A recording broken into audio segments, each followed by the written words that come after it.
흑색종 같은 경우 단계에 따라서 원격 전이까지 이루어지면 5년 생존율이 5%로 급격히 낮아집니다.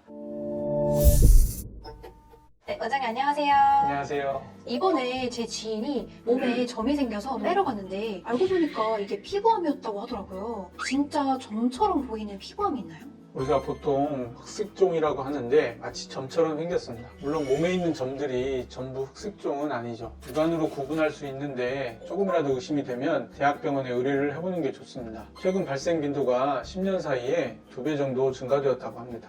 그러면 일반 점과 피부암을 구별하는 방법이 있을까요? 정확한 진단은 조직학적 검사를 통해 확인할 수 있는데 그 전에 다음과 같은 점인 경우에는 흑색종을 의심해 볼 수 있습니다. 우리가 보통 A, B, C, D 이렇게 되는데요. A는 에이시메트리, 점의 모양이 대칭적이지 않고 비대칭적인 경우, B, 보더 일레귤러리티, 점의 둘레가 선명하지 않고 불분명하고 경계가 불규칙한 경우, C, 컬러 베리에이션, 점의 색깔이 비특이적이고 다양하고 심지어 출혈이 있는 경우, D, 다이아메타, 점의 사이즈가 크고 최근에 극하게 사이즈 변화가 있는 경우에는 점이 혹시 악성인지 아닌지 의심을 해볼 필요가 있습니다.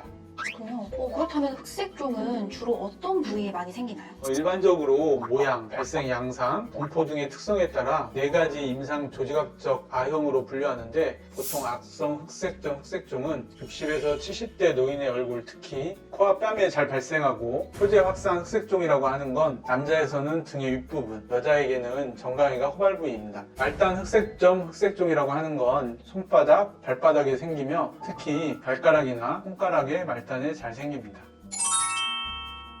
원장님 혹시 흑색종 말고 또 다른 종류의 피부암이 있을까요? 그 외 피부 악성 종양에는 대표적으로 기저세포암과 편평세포암이라고 하는 게 있습니다. 기저세포암은 흑색종처럼 전이는 드물고 국소적으로 발생하면서 보통 두경부, 특히 얼굴 중앙 상부에 잘 생깁니다. 지안파로 유명한 휴잭맨이 이 피부암을 제거하고 인터뷰한 짤들이 많이 돌아다니죠. 편평세포암은 국내에서도 치료활동으로 자외선 노출 증가가 주요 발생 원인으로 보통 입술, 뺨 등에 잘 생깁니다.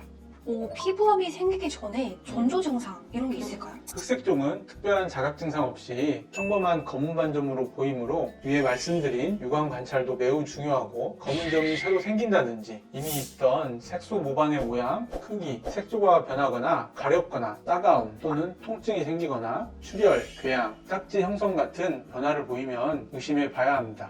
그러면 피부암 치료는 어떤 식으로 좀 이루어지나요? 흑색종 같은 경우 단계에 따라서 원격 전이까지 이루어지면 5년 생존율이 5%로 급격히 낮아집니다. 조기 진단과 안전한 절제가 치료에 있어서 근본입니다. 기저세포암 같은 경우는 전이가 아주 드물고 외과적 절제술을 보통 하게 됩니다. 편평세포암 같은 경우는 기저세포암에 비해 전이율이 높고 보통은 전기 소작술, 외과적 절제, 냉동 수술 등을 하게 됩니다. 평소에 피부암을 예방할 수 있는 습관이나 방법 같은 게 있을까요? 실제로 흑색종을 예방한다는 데이터는 없지만 평상시 자외선 노출을 피하기 위해 자외선 차단제 사용이라든지 햇빛이 강할 때는 야외활동을 자제하는 것 등이 기저세포암과 편평세포암 등을 감소시킨다는 연구 결과가 나와 있습니다.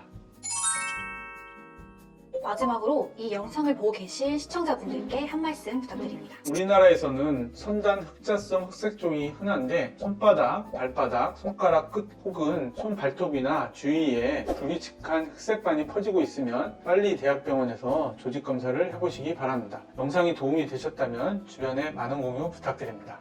여기까지 쇼닥터 박대정이었습니다. 감사합니다.